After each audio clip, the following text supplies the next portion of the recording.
It's now time for Monster Soup, with your really fun at parties host, Dave Spencer, and his level-headed co-host, Brian McKinney. These dudes will explore all the crazy mysteries roaming our forest and deserted hallways. After all, monsters are real. It's Monster Soup time right now. Get it while it's hot.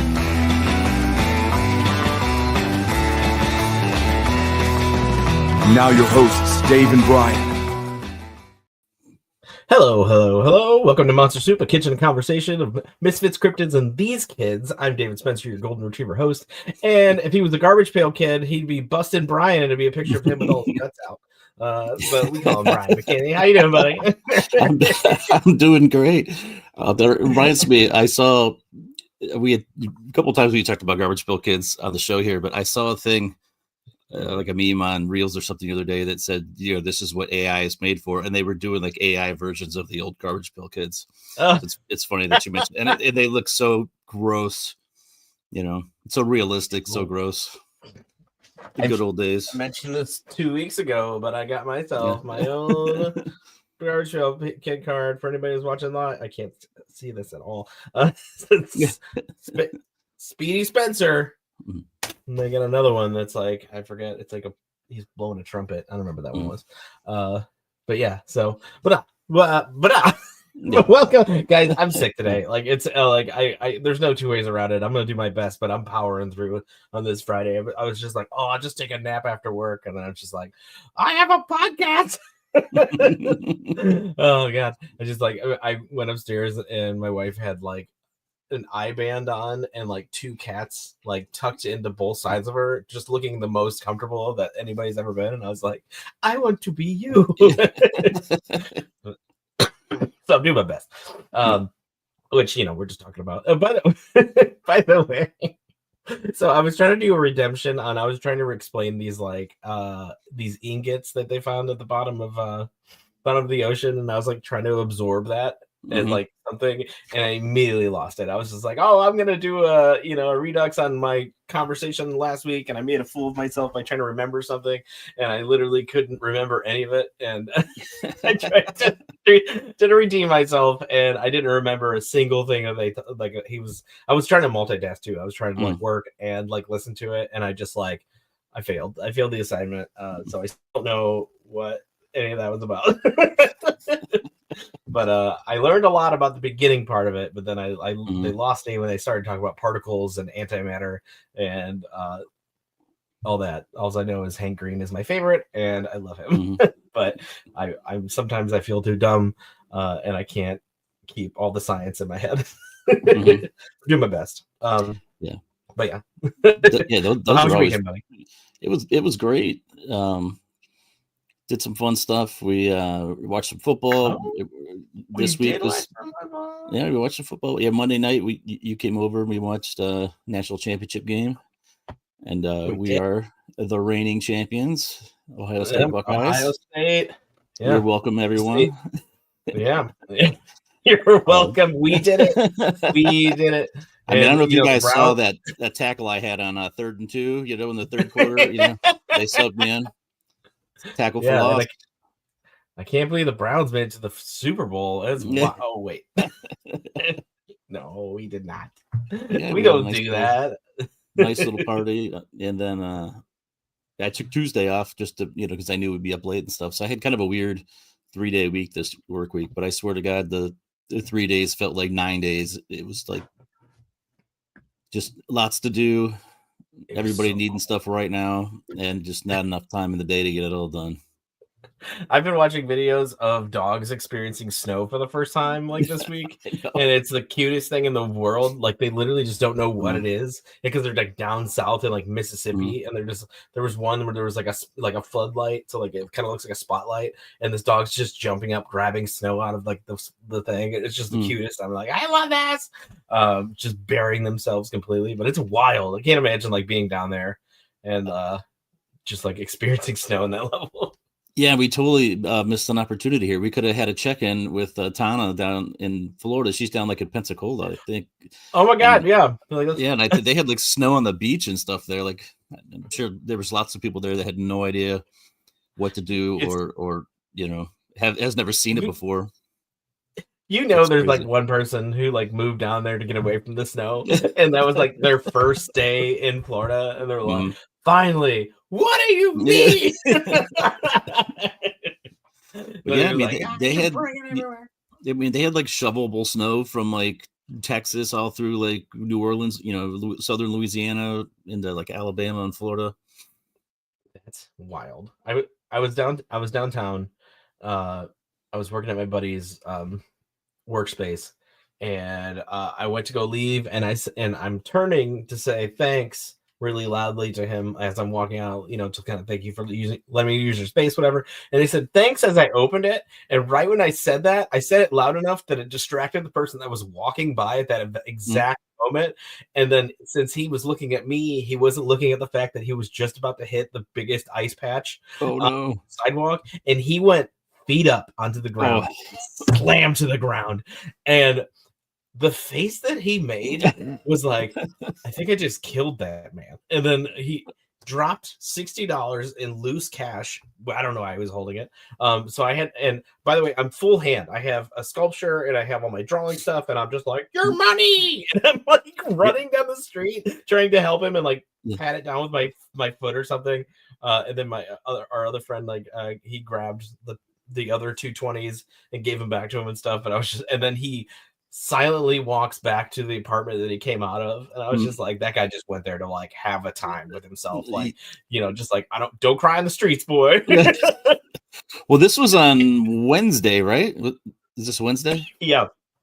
So for anybody not, you know, like in well, I mean, everybody in the country dealt with this cold, at least on the eastern half of the country, but in the greater Cleveland area, it was about -5, and the wind chill was like -25. So all this was happening. Yeah, that guy probably was distracted as it was. He walks outside, you know, whole face froze up, sees you, falls over, drops his money. Probably just went back inside and was like, you know what, I'm just gonna park it in here today and forget about it. He did the thing that we always talk about, where you go like, you leave and everything goes wrong, and you're like, you know what, today's not for me, and then you just like think about going back home and calling it a day. I think that guy just did that. He's like, you know what, I've left my house for 0.5 seconds and I lost my money and broke my arm. Maybe today's not my day. But yeah, it was just, I felt so bad for him, and then all that, but I could only help as much as I could. I'm literally I'm gonna show this for anybody who's on the video thing. You can see it. I made a little robot, guy, and he's he's supposed to be looking at a firefly friend, but he's not attached to him yet. But I made a little robot. Is that where the CGI comes in with the firefly? This is where the CGI comes in. It's fully animated. Yeah. So, yeah. I'm working on a new project. It's still hush hush, but it'll be very exciting for later. These are the things that I do. It's unnecessary to do it. I like when I make new characters, I like to sculpt them first, so I can have an idea of what their backside looks like, so I can fully realize them. Plus, it helps as like a drawing aid for later, for when I have to draw them in like different poses or different viewpoints. It can be like, what does his back look like? And then also like when the thing about me is I'm creative, but I'm also not very smart with remembering all the little bits and bobbins of like every single little thing I draw, because I'll be like, oh, I forgot to add the seam line that I drew that one time on page 5. I won't be consistent with that, so it's like a way to it's like a checklist, but it's a visual checklist. So I like doing them, and plus they're really fun to like share with kids and stuff. Like when I go into like schools and talk about children's books, I go like, oh, and the kids are like, whoa, look at that, it's just something exciting for them to look at. So it's fun. I don't know, it's been cool. I'm on the tail end of dry January. So that's getting there. I'm almost done. And then but I unfortunately also started keto, which, if you don't know what keto is, it's you don't eat any carbs at all. You just eat anything that's grown, essentially, in legumes. It's been going great. I was at 203, now I'm at 196, and it's been like 5 days. Wow. So it's a good drop. I mean, listen, I'm still a fat butt, but I need to work on something to reset myself. Plus, I've been riding my bike and I'm feeling good. I'm feeling great about the future and getting back to like a reasonable, getting back to the size that I thought I was fat at when I was 33.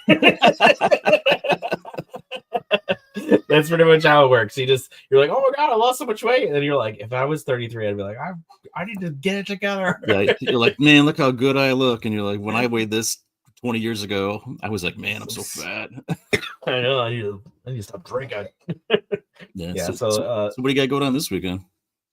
This weekend, what do I? Oh, just every school sport, or not school sport, every sport. What else do I have? I have something. I just can't remember. Maybe I got a couple things I got to work on as far as like art and stuff, and I'm trying to stay focused on that. Just kind of stay in maker mode, and hopefully, after I get all my like little jobs done, I can actually like work on stuff that I've been working on. I've been trying to work on. I have a door that I haven't finished, an art door that has like a scene on it that I'm trying to make as a real door. I have a secondary children's book that I'm making for my daughter. I have a checklist somewhere of like all the. I started the idea of journaling, like to be like, oh, I should journal, like because I ran into somebody who said they journaled and they said it was really like it's really nice to kind of, speak about your affirmations and stuff. And I did it for like a day and a half.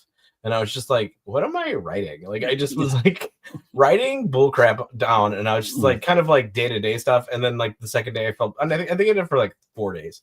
And then I was just like, you know what? I don't know if this isn't for me. This isn't a thing that I am excited about. And so I just made it into like a workout tracking thing. And it's been much more, what's the word? Fruitful, where I'm like, oh, this actually has a purpose, as opposed I did put a thing that was like accomplishments, like what's something you accomplished today. So I put something that like I did that day that felt good. But other than that, it's just a workout log, because I was just like writing stuff like, today you really enhanced yourself talking to your boss, and oh my god, my daughter just dropped something in the kitchen right above me. It was so scary. But yeah, so that's pretty much.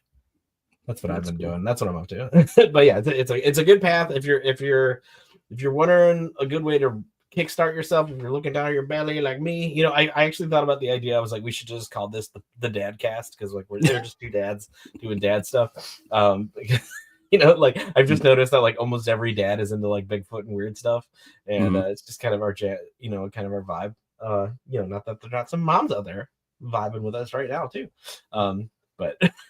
Let's be real. It's mostly dudes that look like us. Mostly. Like, you won't talk about. Like I heard everyone who grew up with the X-Files in the 90s. And there's new season X-Files coming out next month. Shut your mouth. What?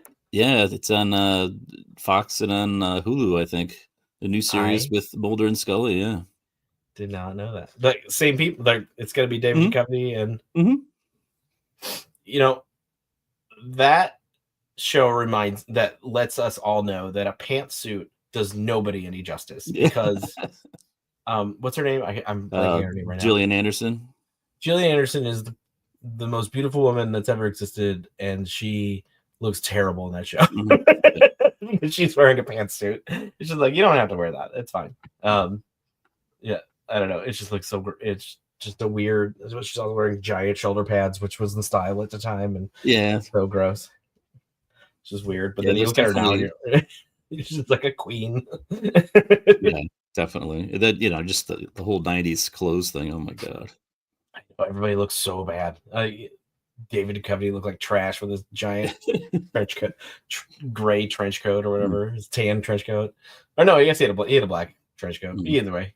I guess he pulled it off. Now I'm thinking about it. Yeah, I don't know. I wonder if they'll still wear the same kind of stuff. If they'll just be like, we're boring, paranormal investigators, or will they spice it up a little bit? That would be actually really cool if it was like based in the 90s. Like they just like throw back. Oh, you know what? That would be cool if they just. It's still the 90s for them, just not for us anymore. It's just like a flip. He's on a flip phone.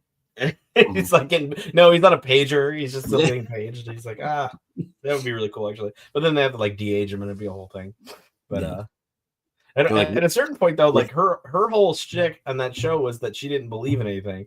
And after seeing everything she's seen, I mean, listen, lady, at some point you got to start believing this stuff. Yeah, how much proof do you need? How many like active monsters do you need to? I mean, the first time you see a guy who can stretch himself, I think you're kind of you're on board with it, right? You're like, well, listen, I wasn't a believer, but then I've seen 87 monsters in my lifetime. Yeah, like that. That's like enough little... to open your mind up right away. Be like, I don't know, maybe there's something to this, you know. But she's still like, well, I'm a scientist. And you're like, yeah. But like, you can see you can use science and visually and look at it and go, I just saw something very weird. Maybe she's like, I haven't actually seen the last season. I think they put it on Netflix of X-Files. So I guess I'm a little behind either way. So maybe she has done some growing and she is on board with all of it now. And maybe they 360'd it, and David Duchovny isn't believing it anymore, and he's jaded, and he's like, I don't even like that. And then she's like the super red stringed lady. Yeah, really. Yeah, it's a whole new angle of the show. Yeah. I wrote a note down, but I don't remember. Listen, I'm terrible at notes. This podcast has trained me enough that has only let me know that I'm terrible at taking notes on things that I need to pay attention to. This just says possible book. I don't even know what that means. I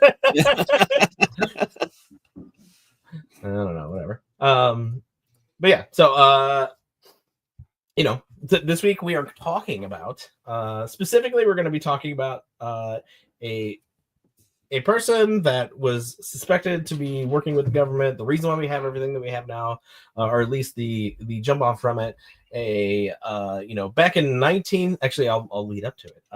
Back in the March of 16th of 1967, two cops came upon a cigar-shaped craft, and out of that craft popped a man that said his name was Valiant Thor. He said, I need to speak to the president.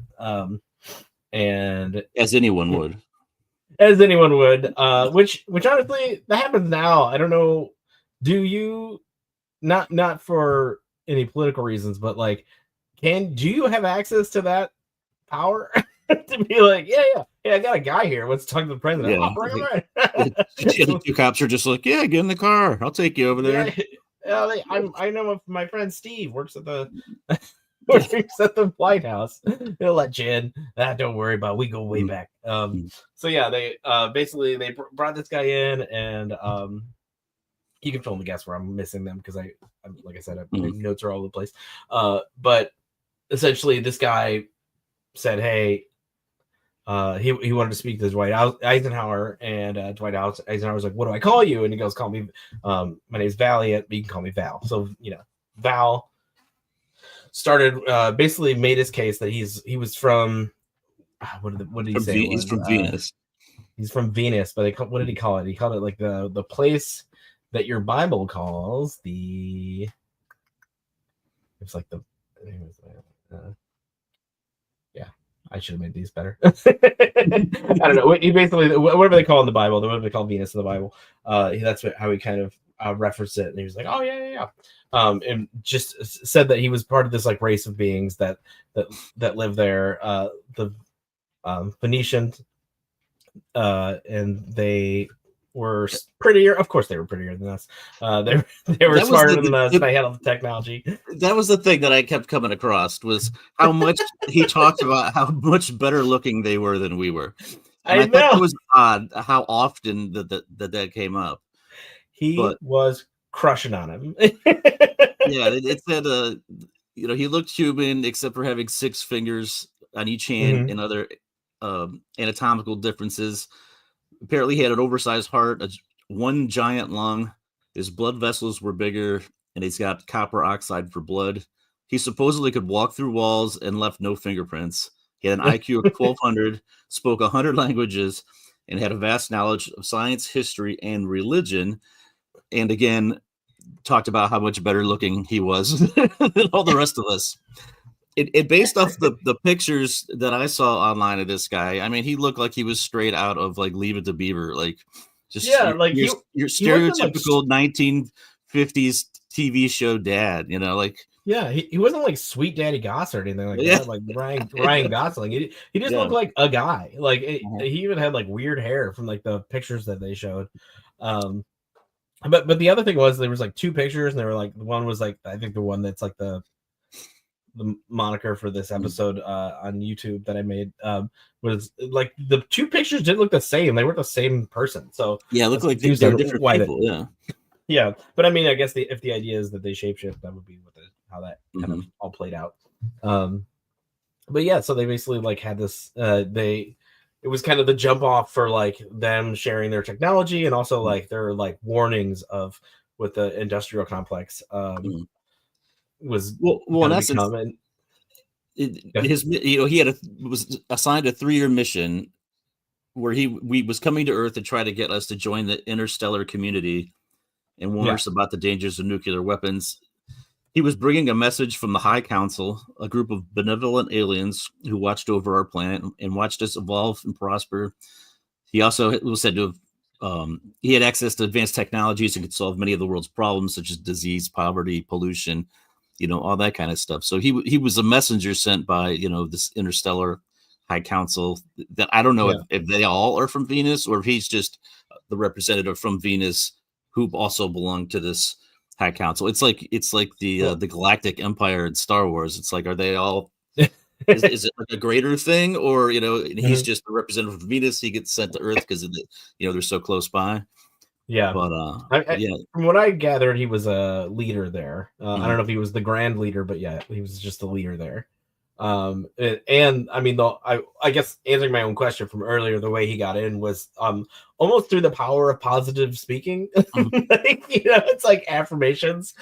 He basically was just like, I'm a good guy. They're like, you're a good guy. I think it was more like a Jedi mind trick of like, kind of like, you like me a lot. It's like, I like you a lot. Except for the better looking part. You like me a lot. I'm a good guy. You're not as attractive as I am. Yeah, but maybe if I met him, I'd be like, man, that was a really attractive guy. He was a good looking dude. Yeah, I like the cut of his jib. And then, but if I'm just looking at a picture, I'm like, he's okay, I guess. Yeah, I mean, he looks like every other person from the 50s. Yeah, he's a Midwest 7. But personality brings you a long way. If he's just one of those guys, you ever meet what is it? Keith Raniere, the guy who was like the cult leader. He looked like a total dork, and somehow he got tons of girls to fall in love with him. So what do I know about looks? Yeah, I mean, that guy, he could play a mean game of volleyball though. Maybe he was like, listen, Dwight Eisenhower, let's play some volleyball. I'll show you my power of affirmation. And then he's just like, wham! He's like, sir, I like you. I like your overhand. Yeah. Well, he got a little extra spin on the ball with that 6th finger he had. Oh, good call. Yeah, he's got a good grip. Oh man, he'd be able to like wrap around that thing. I'm thinking about it. So just wham! It's a good whap. I'm assuming his fingers are longer. He was a tall guy, right? That's tall as well. Yeah, I think he was like around 6 foot tall or something. But yeah, he was taller than the average guy. Yeah, but he came to offer the proposal to join this intergalactic society, and he talked about how he could give us this technology and help us along. Offered to share the knowledge, but we had to agree to use it for peaceful purposes. And he gave the president 3 days to consider his offer and consult with advisors, and that he would, wait for their answer. And, what any accommodating president and host would do would say, okay, why don't you hang out in the Pentagon for a couple of days and we'll see what's up. So they got him a room there. Yeah. And then he didn't leave for 3 years. Listen, sounds like freeloader mentality, really. He's just couch surfing. He's like, no, I'm from Venus. And it's just some really handsome hobo. Like, you ever that one hobo guy who like stabbed that person, or he hit the guy with the hammer with the axe? Yeah, the wham, or whatever that guy was. Yeah, everybody like fell in love with that guy, and then he murdered somebody. Yeah. We're like, oh, remember we all gave him like a car on Ellen? Yeah. Oh man. But maybe he was just couch surfing. He's like, listen, I got kicked off Venus, but they don't know that. I'll just say that I'm the leader from Venus, and I'll give them Velcro. Yeah. And then all of a sudden Velcro shows up. Because the biggest thing to kind of shuttle this along was that NASA was established. Basically Sputnik went up.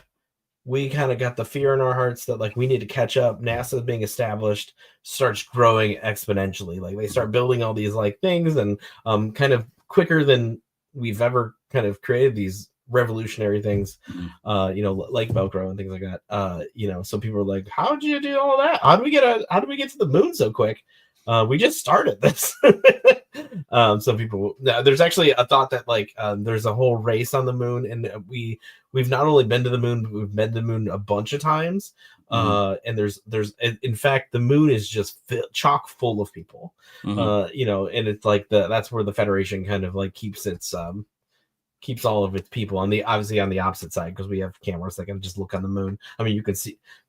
I mean, the problem with that is that you can literally see the flag that we planted on the moon landing, as well as like all the stuff we left up there. You can just see that with a good. Well, you're referencing the Stanley Kubrick movie set, aren't you? So that's a shout out to somebody in the comments, by the way. Oh, say your brother. I'm like, settle down, Scott. The moon's real. the moon has moon landing was real. It's been to. You can do all your little affirmations of like how they did all that stuff, and you can. But really, the most big thing is that you can look at the flag with, with a telescope. Scott, he said the moon landing is fake. That is not true. Watch the Mythbusters episode. It's great. They talk about vacuums and how flags work, and there are some suspect things, and those are fine to point out. But there's actually this really cool inspirational thing that like Neil deGrasse Tyson said once, and it was just like about innovation and how exciting those times were. He was like we don't have that anymore, because people were like so creative back then. Like the reason why our cars look the way they did back then is because they look like spaceships and stuff, because we were just in such like a creative mode of like this atomic design kind of way where everything looked really, really neat and cool and exciting, because we were equal parts like excited and curious about these like grand things that felt so attainable at that point. So NASA kind of like is a harbor for all these like cool science people to be like, I have thoughts, I have ideas, I have somewhere to put them now, as opposed to just being like, I wrote a paper. It's like, you can actually put your ideas into motion and work with them with a budget of because I think I always see like flat earth things where they're like NASA has a money pit, and I'm just like, it's literally a space for scientists to have like grounds of experimentation and fun and grandeur that I very much believe in. I love space so much, and I just want more of it to get found and more of it to get researched. And I'm always surprised at how little we've actually done. Like I'm just so surprised it took till like last year for us to go on the opposite side of the moon with a like rocket to like drop down to kind of like actually look at it. Like we should just do a Mars rover on the moon. Mars is obviously rad, but like I want to see some moon footage. I know there's not like a lot to look at, but I wouldn't mind it. Yeah. I don't know. But yeah, so all these innovations, they started just like popping up, and those are kind of in this story at least attributed to us kind of having contact with people that didn't live here, that kind of had advanced technology past like our abilities at the time. So they kind of rocketed us into this new future of like, how about this? And so he was it was the morning. What was it? Oh no, I didn't write that down. The morning? I don't know, whatever. But yeah, so this handsome man was also slightly purple, but he wore a suit that. There's another thing that this guy said that was just like, why would you say that? He just like always described him in a way. He called his it was like liquid sunshine was the way he described his clothes. So he was crushing on him real hard, and he said his clothes were like liquid sunshine, which maybe just had a crush on the guy. So the guy I'm talking about is I don't remember the way they met, but a guy named Frank Stranges. Is that how you pronounce Frank his name? Stranges? Yeah. I feel like that was, yeah. Great name, by the way. So he was a writer, he did all these things, but he was like kind of the best friend to this guy Valiant, and he kind of Valiant would confide in him. He would say, "Hey, I think that you're a good soul," and so they kind of became lifelong friends based off of this. I think we've talked about this guy in the past. I could be wrong because I started researching this, and I was like, I feel like we've talked about Valiant before. Well, ultimately, the president, kind of rejected Val's offer as far as getting all this technology and having the help with this stuff. They thought, accepting it would undermine their authority in their economy. And, I guess they probably on some level doubted who he said he really was. And, maybe lacked a little credibility, but they decided to keep him at the Pentagon as a guest, but not like as a partner. So, Thor was kind of disappointed, but not surprised by their decision. But, he, helped them the best he could. But because he wasn't completely involved in everything, he ended up befriending Mr. Strange. Strange's, who is in and of itself, he's kind of an enigma as far as, who this guy is. Yeah, I mean, he's really the only like real source of this whole story of Valiant Thor, because he befriended him and then used him to kind of pass along a lot of this knowledge. And he's got a book called Stranger in the Pentagon, which I was able to find online and download it without even paying for it. So I actually started to read the book, but I didn't get too far in it. I was trying to get through a little bit more before the episode today, but I just kind of ran out of time with it being a short week. But Frank Strange is, he was a Christian evangelical minister, ufologist, an author, founder of the National Investigations Committee of Unidentified Flying Objects. He was a Christian UFO researcher, which is kind of an oxymoron in and of itself, but hey, everyone's welcome. And he's got degrees in theology, philosophy, and criminology. And, and this guy wrote a bunch of books, but this was the one where he detailed, about this whole story of Thor. And for like the 3 years that Thor was here, he, confided in him and told him lots of stuff and described, lots of different things that were going on, in between his, discussing with the Pentagon and things like that. But Frank Strange is, and that name definitely suits him because he's kind of, like I said, he's kind of an enigma in and of himself. Yeah. So this guy going forward, he did have like a kind of like a barbecue cookout thing where he was kind of explaining his ideas. He supposedly brought these 3 other people with him, Don, Jill, and Tanya. And that's like one of those things. It's like you talk to a telemarketer and they're like, "My name is Bill," and you're like, "Okay." You're like, "No, it's not."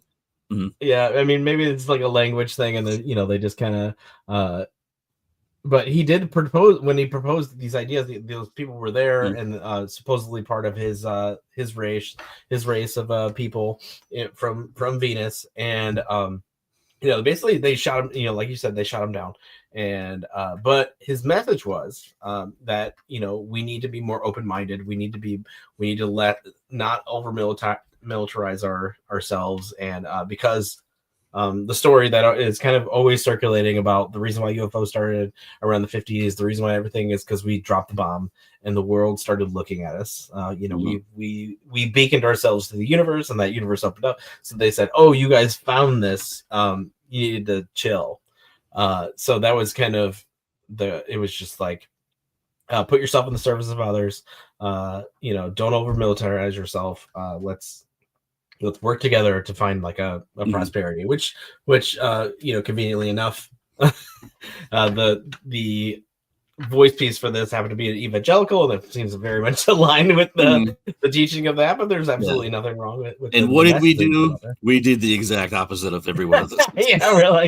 We're like, listen, what if we could be total assholes to everybody?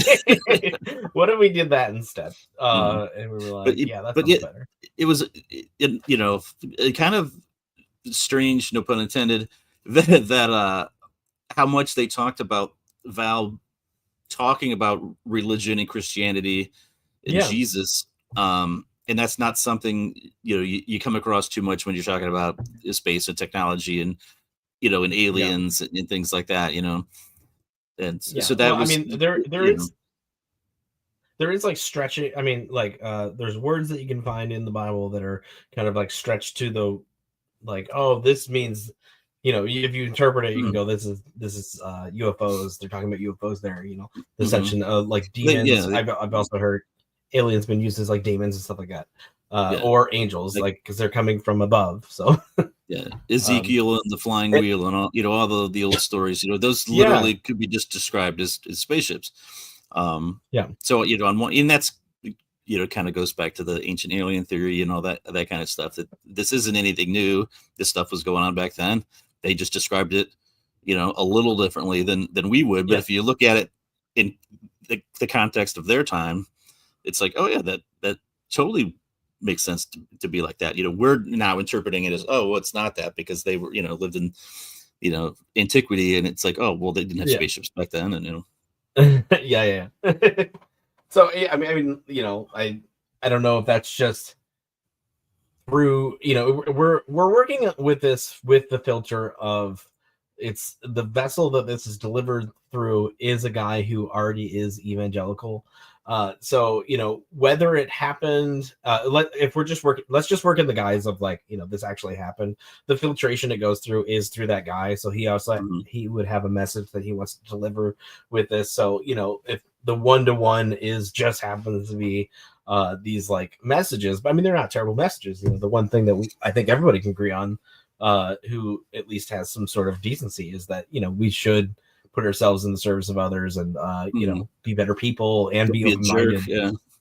Don't be a jerk. Like it's so much easier to not be go out of your way to tell somebody they suck, just to praise people and give them a little hope. Just say stuff like like you still got it to old people and do that whole thing.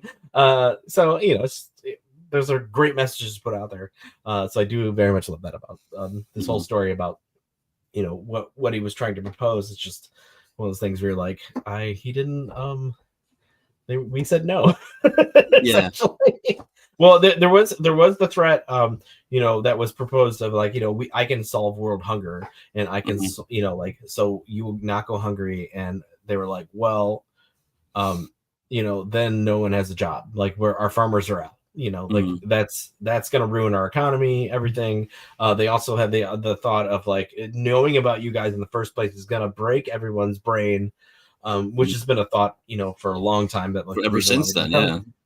It's just like, oh, they think that we just can't handle it. Which I obviously don't agree. And I don't even think that, I don't really even think that's ever the case, because humans will find a way to slip whatever dogma or whatever they believe into everything, regardless of their core beliefs. If you have a certain tech giant who does a certain hand gesture in the front of an oligarchy, and you go, oh no, it's a Roman salute, and there's like, nah, I think we've all seen that particular salute, and I don't think that was a Roman salute last I checked. I think if you do that in any room, people are going to go, I know what that is. And if overseas in Germany, if they're blurring out the specific hand gesture, I think you should probably take some heed in that. All that to say, people will find a way to make their whatever they believe work for that situation. So I don't know. I have like there's two Daves here. One of the Daves goes, absolutely, things real. We don't know anything about this. We're just trying to find our way through. But then you hear stories about like black helicopters, black cars and stuff, like running people off the road, Men in Black, stuff like that. That goes like, well, there's somebody who doesn't like this is there, and that wants to surprise. Whether those stories are true or not is obviously the part of the case. But if everything we're talking about deem it to be true, there's people out there that want us to not know about it. So like, why would it matter? Like, what are we protecting? Are we protecting ourselves? Are we protecting an economy that like has to work? I have heard things of like billionaires. This one guy was like, I had all these billionaires who like brought me out because I was like this. I forget what his specialty was, but they were talking to him, and he goes, he's like, the main question they wanted to ask me was, what do we do when money is no longer worth anything? Like, and how do we remain powerful in that world? And he's like, I didn't know how to answer, and it's so jarring to hear that. Like, they still want to have the boot on the back of your neck, but they don't have anything to back it up. It's like they don't have any gold in the Fed to back up the cash that they put out. It's just like we don't care about that anymore because it doesn't mean anything. So I mean, maybe there's something to that where they're like, oh, the people that are in charge don't want to not be in charge, which I obviously, like, I can't understand that, but I have to realize that, like, not everybody is me. Not everybody, has empathetic. I'm the same way, but the kind of the flip side of that is we've also never been the guy at the top, and maybe once you get there, you may have started off as being like us. Then once you get there, you don't want to give it up, and you kind of changed, Yeah, I mean, there is. I mean, obviously, like, if you think about that and like the prospects of like a job, like work, like I've done stuff at a job that, like, I've been like, I don't. I mean, nothing like crazy demoralizing or anything, but like stuff I would usually step up for if there was no, like, my paycheck didn't depend on it. You're like, well, I mean, I wish I could have that. Like, I got the money to kind of, it's the definition of FU money. It's that you can be like, let me tell you what's wrong with what you just said. But the problem is that we live in a society that, like, zip ties ourselves to this, like, I have a mortgage and I have a car payment, and it doesn't matter what opinion I hold, I still have to pay those things. So you are tempered for the most part to that, unless you're self-employed. And listen, fine. but even then, like, I was self-employed at one point. You still answer to somebody. You still answer to customers. You still have, a boss. You still have the bank or your suppliers. They still want their money when it's time. So you may have a little bit more freedom, and you get it in some ways, but then not in others too. So everybody has, a boss. I mean, there's like a thing where I saw, like, with celebrities and stuff, where they talk about, like, I'm always kind of making sure I never burn my bridges because I never know if this will be my last job. It's like, maybe that's the thing with, like, power. It's like, well, what if I'm never a billionaire again? In that thinking with me, I always just go like, well, you'll be fine, I'm sure. But I have heard stories where, like, it actually, that kind of level of power changes your DNA in a way that you just can't function after that, and you're just like, that you can't function in a way that understands being normal anymore. So I don't know, it's just like, it's just weird to, like, not care about people. Like, I can't even look at, like, I can't even think about the idea of, like, having somebody who, like, cleans my house. I will entertain the idea of somebody doing my laundry, but that is it. Do that stuff all day. In fact, I think I'm sure I've talked about this in the show before, but the fact that we don't have that yet is absurd. Get rid of AI and give me something that folds my laundry. All I care about. I don't need a picture of John Travolta, banking off the side of the Grand Canyon. I need something to fold my laundry, and also take it upstairs. That would be great too, because I'm done. So getting back to the story of hand. Did you ever think to fill it in, or that I've been missing? Not necessarily fill it in, but just kind of expand on it. Although we could potentially change the name of this show to Tangents. We start with Tangents. One thing, and we just go off into something else, and maybe we bring it back, maybe we don't. Yeah, maybe we never talk about it at all. That'll be the mystery. Yeah, but so tomfoolery. Yeah, I was reading that, even though Val left after the 3 years, that apparently he's come back, numerous times over the years. Yeah. And he's apparently, they say he's here currently. His ship, which they call Victory 1, is supposedly located near Lake Mead in near Las Vegas. Yeah. Okay, that fact.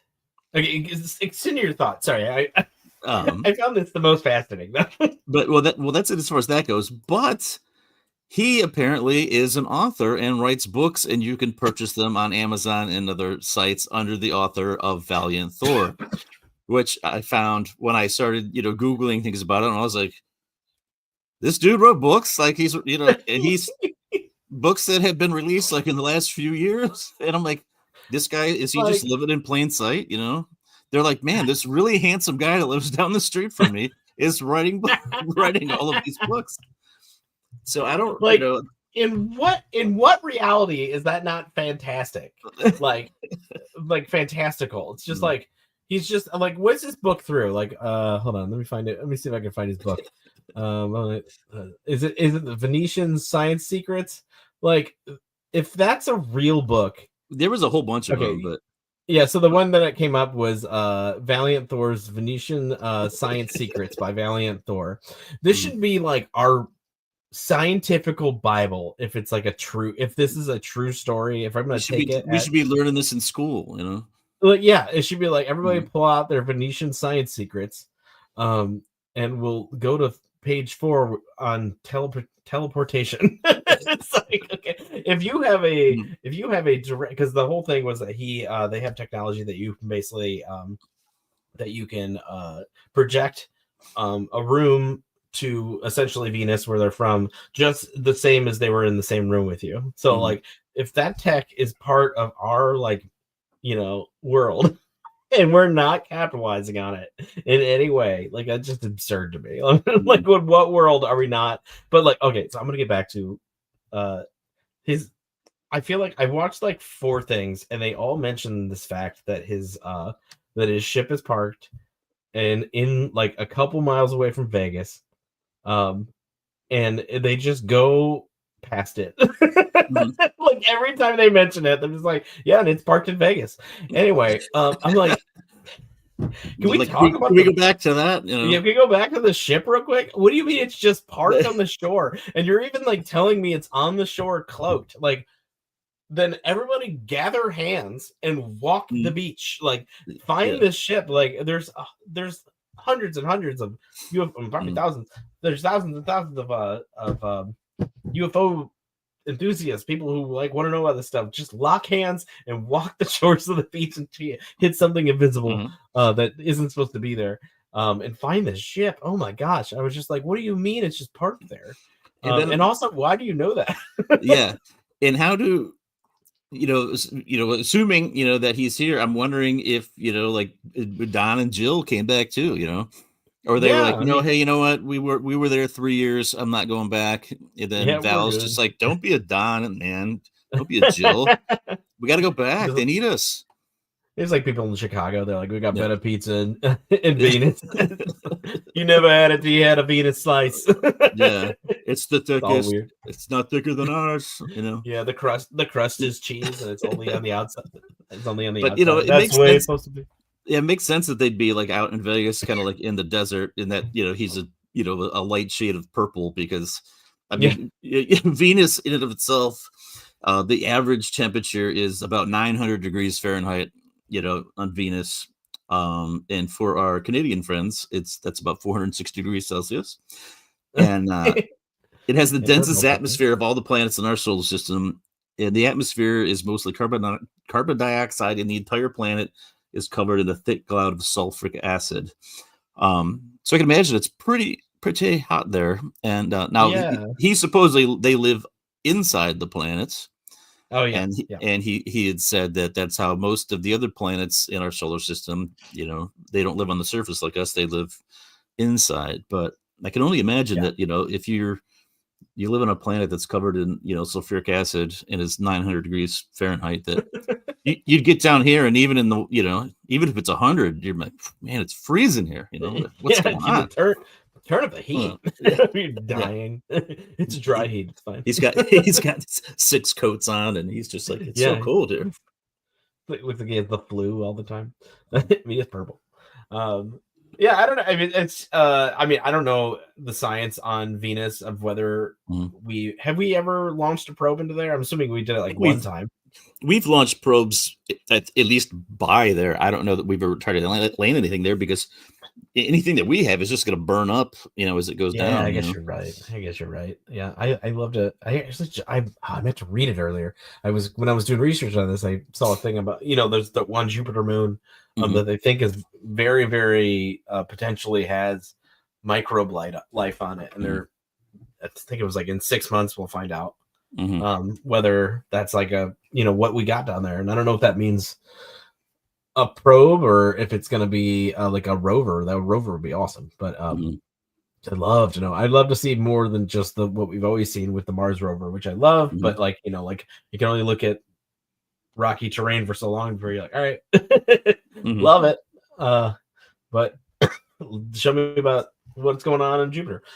So I need to follow up on that story that I was going to look at. But yeah, so I don't know. It's just like I said, it's just one of those things where you're like, is this information like it was also like very coded with his beliefs personally and things of like what he believes, and but there's also a thing where he said that after he kind of started releasing this information about this guy, that there was 2 instances. One time he got poisoned, and basically Val showed up and he did some gestures over him, and all of a sudden he felt better. You're talking about Frank Strange is the author. He was the one. Yes, Frank. Sorry. Yeah, Frank Strange got poisoned, and the guy was like, "You need to watch your back." He was like, they don't like what you're doing. And then he had a second instance with his wife where he was driven off the road by a black car, and then again, he appeared out of nowhere, and that's when he kind of did the wave his hands over again. All of a sudden, he was fine. He rushed to the hospital, but he was good. And then he said I think that's when he took him to a ship. I think that's when, right? He was like, I took him on a ship, and I was there for 3 days, and it was the most comfortable I've ever been in my life. He kind of described his ship as like, he has a drawing that he had made of his ship and like how everything worked, but it was very like kind of amoebic, is how he described it. And I have heard this the amoebic design with Bob Lazar, how he talks about the ship and how it kind of bubbles out and brings in. But he's also a science fiction writer, and like, well, of course it's a really cool ship. Yeah, why wouldn't it be? They came here from Venus, and that was the other thing. Going back to the ship, going back to the very beginning of the story, when he landed over like in Arlington, Virginia, or in that general area, and asked the cops to take him to the president. When he was talking to President Eisenhower, he was like, "Well, how can you prove who you are?" And he's like, "Well, I can take you to my ship." And apparently Eisenhower was like, "Well, we'll get to that. Let's just have a conversation or whatever." I'd be like, "All right, let's go. Let's go to your ship." Yeah, the guy's offering, like, we got 2 cops here. Let's go. I'm protected. I got Secret Service. And then just to turn it down and be like, yeah, I'm good. This isn't the most interesting thing that's happened today. So yeah. Yeah, I got dinner in like an hour. It's a whole thing. I don't know. I honestly, there are things that happen like that where you're like, how did you not get so excited? And some people just aren't. It doesn't hit their radar. But when Eisenhower left office, he did warn about the military-industrial complex, and it was a whole thing about like, hey, heed the warning that this is that this should never be a for-profit part of our economy, and it's very much been that way. We missed that but one. He did. What's that? I said we missed that. Yeah, we did. We did not heed the warning, and now it is the biggest budget that's ever been, like billions and billions of dollars. I'm absolutely pay for our boys, but it's one of those things where you're like, I think we could probably do something a little better with that money, like so much better. But I understand it's one of those things. It was like, if you don't have it, then what if they have it? And that's like the game you're playing with military stuff. Yeah. It's just like you have to, unless cooler heads prevail, which they never do. It always just kind of escalates, and everybody's got to be like, I will shoot you if you everybody's holding a gun to each other's heads, no matter what, metaphorically. So I don't know. It's just, but yeah. So if that does align with him saying these things to him, but all that to say, I actually, so with this story, I think the best thing to take away from it all is that oh yeah, hi Sharon. I was gonna say hi to you earlier, but I was in the middle of the conversation. But I think the best thing to take away from this thing is, regardless if it's true or not, I think that saying, keep an open mind. There are things out there that we don't understand. Maybe do put yourself in service of others. I'm not religious, but like I love that part of religion is that they're always kind of, at least the ones that are doing it right, put themselves ahead of other people and go, what do you need? What can I get you? That is always a good message, and definitely being open-minded, whether it's sexual orientation or whether it's, you come from a different angle about how you lived your life, whether you're, maybe you have a really rough past. Mm-hmm. And if you can talk to somebody and they can tell you that story without feeling judged, I think that's always a good thing, because there's so many bad people in the world, and there's so many people looking for redemption and looking for a better way to come out of stuff. And I think that if they have an opportunity to kind of show themselves, if you could just look at somebody and go, what's your story? Like, what do you need? Or what can I get you? How can we be better together? Because you're going to feel good. They're going to feel good about not being seen in a terrible light like they've maybe always been, because everybody deserves a second chance. So yeah, these are the good things that come from Valiant Thor, whether or not he's a true person. I think that his message is very, very strong and very good. Yeah, and it definitely rings true, and it reminds me of one of the greatest quotes / sayings of all time. Be excellent to each other. Party on, dudes. I mean, it makes perfect sense, Oh my God! Wait a minute. Basically, it's don't be a dick. Be nice to people. It doesn't cost anything to be nice. Just be nice. Does not. Val, he knows what he's talking about. Don't be a jerk. Oh my God. I have stood at the altar of Van and Halen, and I offer you my throne.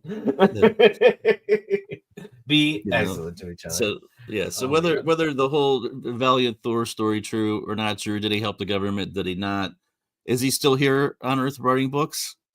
Who knows? But the message rings true. Don't be a jerk. Yeah. Don't be a help jerk. each other out. We all got to live in this place together. So it's maybe let's just party maybe and have self-published. Yeah. I don't know. Maybe he writes children's books. Maybe he's been at the children's books author / illustrator parties that you go to and you didn't even know. I know. I didn't even know. Yeah, all those parties I can do with all these. Yeah, we be a party and bunch. Yeah, I don't know. It's just the one thing I'm curious about is there is photos like available of people like congregating, and they're this is before AI and stuff like that. So there's like pictures of these people, and nobody's been like, oh, that's a picture of my aunt. Like, why is that? Yeah. What do you mean? Like there's I remember seeing a photo. There's a Vampire Weekend cover, and it's this girl from like back in the 80s, and she's got like a pop collar and stuff. And this girl was like sitting there with her Vampire Weekend album, and the aunt walked by, and she goes, "That's a picture of me." And she was just like, "What?" She goes, "Yeah, that's like I used to be a model back in like when I was like 18, 19, and that's a picture I took for this like photographer, like whatever, and like I didn't get any modeling work out of it." So she wasn't even aware that she was like on the front cover of this like huge album. She was like, wow. What do you mean? And so it became this whole point of contention. And then she found out like the guy said that he took the photo, but he never did. He just like found the picture, and it was like, I don't know, but like yeah, so you can look that story up. It's very fun. But yeah, so like I just wonder, of all those people being in that photo, nobody's ever come forward and been like, oh, that's me in that photo. So there's at least a little sliver of hope that this is like a, that's a guy. But also the two pictures that they show that are him, there's two that like don't look the same person. Yeah. So I don't know if that's like a shape-shifting thing or whatever. Yeah. When I mentioned the one picture, you could see his hand, and it doesn't appear to have 6 fingers on it, and that's supposed to be him. So yeah. There's at least one hole in the story. Yeah, I mean, there are a couple of holes in the story. But it just through and through good, good message. I love innovation. I love space.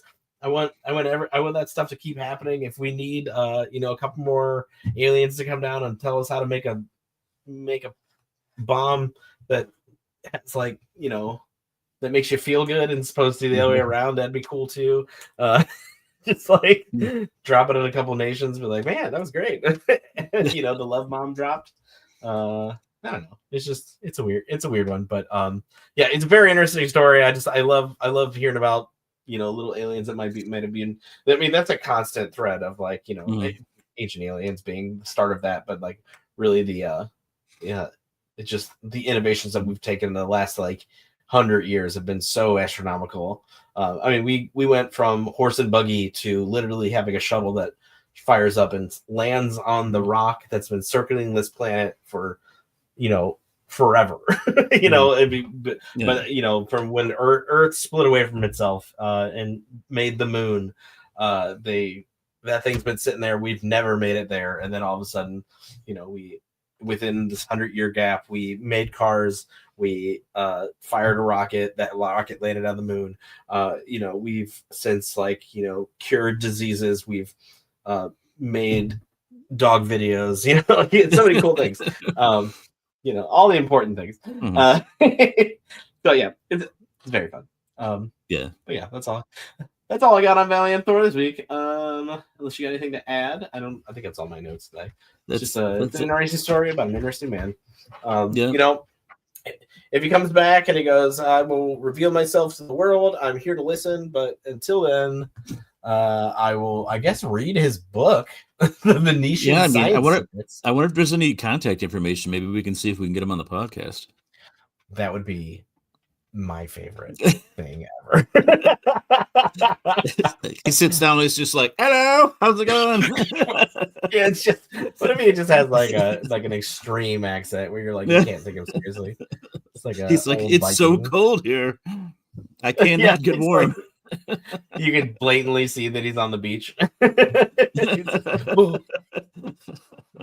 You're definitely on the beach. Like, first of all, pina colada. Yeah, first of all, you have the coolest name of all time, and it is. Second of all, can you verify whether or not you do have 6 fingers?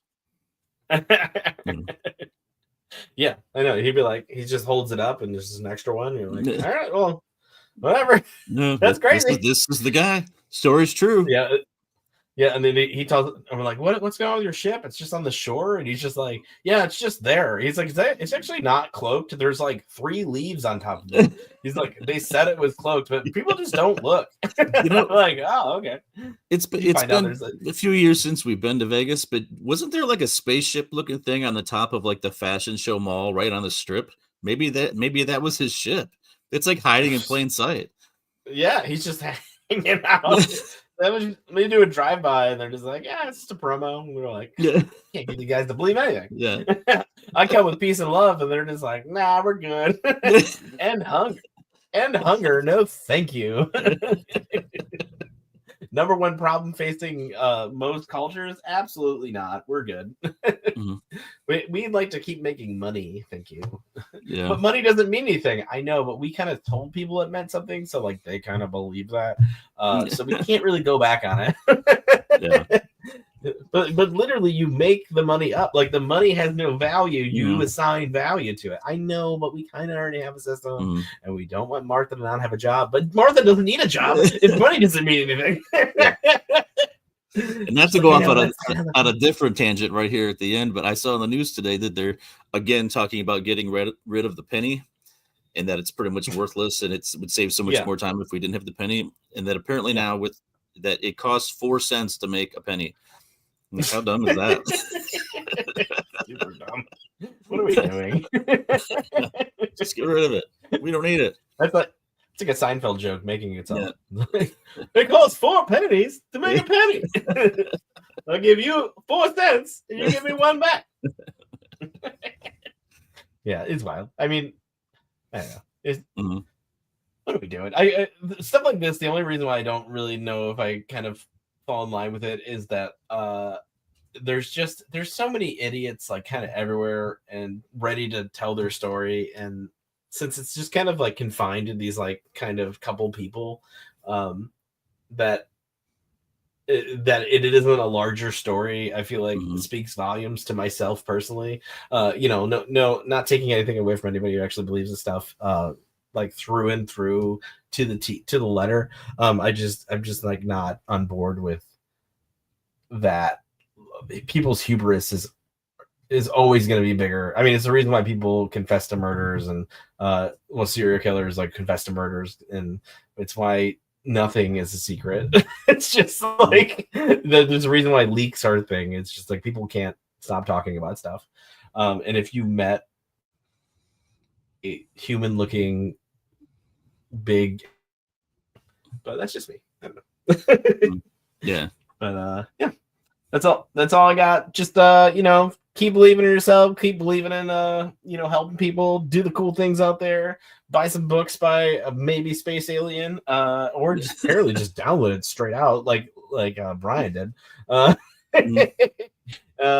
then but yeah, The Venetian Secret. What's his book? It's the Strangers of his book is Strangers at the Pentagon. Strangers at the Pentagon. Published in 1967. Yeah, apparently it's on the free market now, I guess. I don't know. I didn't even look that hard. It was just like, hey, do you want to download this? I was like, okay. It's there. Like, all right, I guess it's all yellow book. No, I'll finish reading it and give you a book review on it. Yeah, I would love that. Because I like to hear about all the little things that have been going on. That maybe we don't know about. The times in the 50s and 60s are always, or the 60s, 70s, with any kind of military stuff is always more interesting than like stuff you find out about now. So like, because it is kind of like the birth of all that stuff, all the departments and things figuring out. But yeah, I'm gonna take it in for a landing. All right, so thanks everybody for joining us this week talking about Valiant Thor. I think next week we have a ghost hunter coming on, which I'm very excited about talking to her. Not hunter, but a ghost tour person who has some stories. Has some experiences, yeah. Experiences. So much like Valiant Thor, why don't you go out there and believe in yourself, believe in others, help others, do the thing, make some stuff happen, believe in whatever you believe in, but just keep it civil out there. Hug your kids, tell them you love them. Don't make it weird at Thanksgiving or parties in general. Just have a good time with it. And if you run into somebody who's tall, slightly purple, and handsome, you never know who you may be running into. That could be him. All right. The Kick to the Conversation is over today, but you can join us on Facebook at what is it? Monster Soup Podcast and Monster Soup Podcast at Gmail. If you have any personal stories that you want to share with us or come on the show, you're welcome to just do all that. That would be fantastic. And I think that's all of them. If you want to look at cool art, I have mischieffactory.com. That's full of all my fun art. And that's all I got. All right, guys. You have a great weekend. Thanks for joining us. Bye. See you.